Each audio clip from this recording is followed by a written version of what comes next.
ধুবুৰীৰ কাণ্ডত মুখ্যমন্ত্ৰী হিমন্ত বিশ্ব শৰ্মাৰ শ্বুট এণ্ড চাইট নিৰ্দেশ।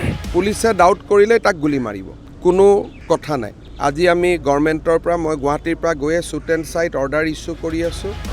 শ্বুট এণ্ড চাইট নিৰ্দেশক আদৰণি অসম প্ৰদেশ কংগ্ৰেছৰ। কুটাঘাতমূলক কাৰ্য, যি কাৰ্যই সাম্প্ৰদায়িক উত্তেজনা বৃদ্ধি কৰে, তেনে কাৰ্য কৰা মানুহক দেখিলেই শ্বুট এট চাইট অৰ্ডাৰ দিছে, যিটো আমিও আদৰণি জনাইছোঁ। এসপ্তাহতকৈও অধিক দিন উত্তেজনাই বিৰাজ কৰিছিল ধুবুৰীত। ভিন্ন ঠাইত বাংলাদেশ প্ৰেমৰ বেনাৰকে ধৰি নিষিদ্ধ মাংস মন্দিৰৰ কাষত পেলাই থোৱাৰ ঘটনাত সাম্প্ৰদায়িক বিষয়বাস্প বিয়পি পৰিছিল, যাৰ বাবে মুখ্যমন্ত্ৰী হিমন্ত বিশ্ব শৰ্মাই ধুবুৰীলৈ গৈছিল আৰু এই ঘটনাৰ লগত জড়িতসকলক দেখা মাত্ৰকে গুলীওৱাৰ নিৰ্দেশ প্ৰদান কৰিছিল মুখ্যমন্ত্ৰীগৰাকীয়ে। ধুবুৰীত ৰাতি শ্বুট এণ্ড চাইট অৰ্ডাৰ দিয়া হৈছে। যোনে শিল মাৰিব, পুলিচে ডাউট কৰিলে তাক গুলি মাৰিব, কোনো কথা নাই। আজি আমি গভৰ্ণমেণ্টৰ পৰা মই গুৱাহাটীৰ পৰা গৈয়ে shoot and sight order issue কৰি আছোঁ। ৰেপিড একশ্যন ফ'ৰ্চ CRP ইয়াত আহিব আৰু ধুবুৰীত যিমান ক্ৰিমিনেল আছে, যাৰ ওপৰত নন বেইলেবল ৱাৰেণ্ট আছে, যি আছে, আমি সকলোকে এৰেষ্ট কৰিবৰ কাৰণে SPক কৈছোঁ। ছিনিয়ৰ অফিচাৰ সকলো ইয়াত আহিব। যোনে আইন শৃংখলা হাতত লৈছে তাক আমি কঠোৰ হাতেৰে দমন কৰিম। বাংলাদেশৰ কোনোবা এটা শক্তি ইয়াত ইনভলভ হৈছে। আৰু এটা এইবাৰ ডাঙৰ কথা হৈছে যে বকৰিদৰ সময়ত আগতেও মানুহে যি মাংস খায়, কিন্তু পশ্চিমবংগৰ পৰা ইমান গৰু নাহিছিলে। এইবাৰ হাজাৰ হাজাৰ গৰু কোনোবাই লৈ আহিছে।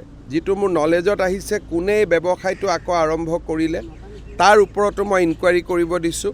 আৰু যিসকলে এই ব্যৱসায়টো আৰম্ভ কৰিছে তেওঁলোককো মই এৰেষ্ট কৰিবৰ কাৰণে অৰ্ডাৰ দিছোঁ। মুখ্যমন্ত্ৰীগৰাকীৰ এই নিৰ্দেশৰ পাছত বহুতো দল, সংগঠন আৰু ৰাইজে আদৰণি জনাইছিল শ্বুট এট চাইট নিৰ্দেশনাক। ঈদৰ সময়ত অকল ধুবুৰীতে নহয়, ৰাজ্যৰ ভিন্ন প্ৰান্তৰ লগতে মহানগৰীৰ মাজমজিয়াতো উদ্ধাৰ হৈছিল নিষিদ্ধ মাংস। ৰাজনৈতিকভাৱে দলীয় সংঘাত থাকিলেও ৰাজীৱ ভৱনত কংগ্ৰেছ দলৰ সাংসদ প্ৰদ্যুৎ বৰদলৈয়ে উল্লেখ কৰে যে মুখ্যমন্ত্ৰীৰ এই সিদ্ধান্তক আদৰণি জনাইছে কংগ্ৰেছ দলে। যোৱাকালি অসমৰ মুখ্যমন্ত্ৰী হিমন্ত বিশ্ব শৰ্মাই ধুবুৰীলৈ গৈছিলে আৰু ধুবুৰীত ঘোষণা কৰি আহিছে যে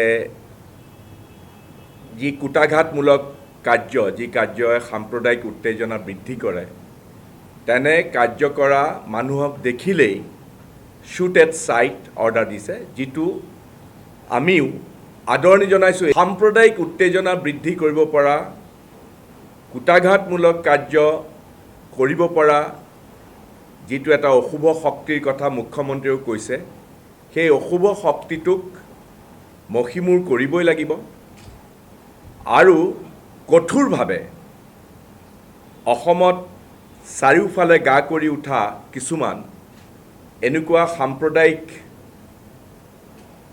বিষয়ত উচতনি দিয়া যি শক্তি আছে, সেই শক্তিক বিচাৰি উলিয়াই সেইসকলক অতি কঠোৰভাৱে দমন কৰাটো উচিত হ'ব।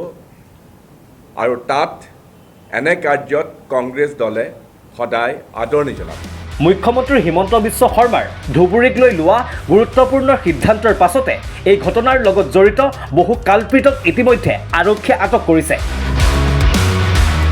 অনাগত দিনত সাম্প্ৰদায়িক বিষয়বাস্প বিয়পোৱাৰ চেষ্টা চলোৱা মূল মাষ্টাৰমাইণ্ডক আৰক্ষীয়ে কেতিয়া গ্ৰেপ্তাৰ কৰিব পাৰিব, সেয়াহে হ'ব পৰৱৰ্তী সময়ত লক্ষণীয় বিষয়।